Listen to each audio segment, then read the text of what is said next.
আমি বড় অবাক হলাম, আমার কাছে মেসেজ আসে ছেলেপেলের যে আমি কলেজে পড়ি, স্কুলে পড়ি, ভর্তি হয়েছি, দাড়িটা রাখার আমার খুব ইচ্ছা।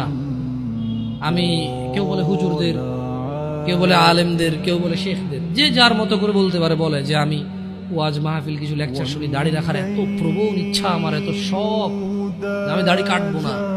কিন্তু বলছে যে হুজুর, আমার দাদা, দাদু, আব্বা আর আম্মা, একটা পরিবার এত জঘন্য হলে কিভাবে হবে?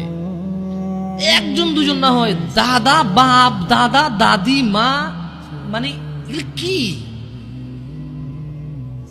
আমি ওই দাদাকে বলতে চাই, তোমার বাপে মুজরা করে নাই, তোমার ঘরে টেলিভিশন ছিল না, প্রযুক্তি ছিল না, তোমারই এখন দাড়ি রাখতে মন চায় না।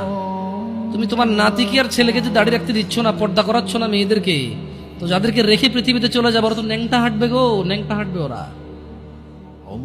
তুমি বলছো যে একটু ঢাকো, নাহলে শরম। হ্যাঁ, ওরা ন্যাংটা হেঁটে বলবে সাহসের ব্যাপার, পর্দা হলো মনে।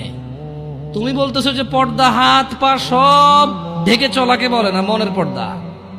তো ওরা এটাকে পুরো অ্যাপ্লাই করে ফেলবে। এটা আফসোসজনক কথা। কেমন মানে একটা পরিবারের বাপ যদি বলে ছেলেকে দাড়ি কাটতে, ছি ছি ছি ছি ছি। এটা ঠিক এরকমই তো, যে কেউ কোনো বাপ তার ছেলেকে বলতেছে তোমার বোনকে বিয়ে করো। এই এতক্ষণ এটা দাড়ি কাটার কথা বলছে, নাউজুবিল্লাহ বলে না, অথচ দুটি আল্লাহর বিধান। মানে ব্যাপারটা হয়ে গেছে কি, মহিলা তার স্বামীকে বলতেছে তুমি ভালো হও, প্লিজ তুমি ভালো হও। তো ভালো কিভাবে হবো আমি? তুমি না সিগারেট খেও না, ওকে খাইলাম না। তুমি না অন্য মেয়েদের সাথে কথা বলবা না, হ্যাঁ বললাম না। তো তুমি না নামাজ পড়ো, হ্যাঁ পড়লাম। আমি বিয়ে করবো না, না। আরে বেটা, নামাজ পড়তে আল্লাহ বলছে, বিয়ে করতে আল্লাহ বলে নাই?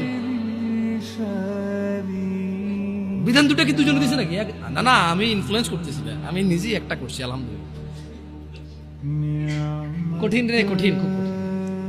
যাই হোক, আমাদের বলা অনেক সহজ, করা অনেক কঠিন। কেমন?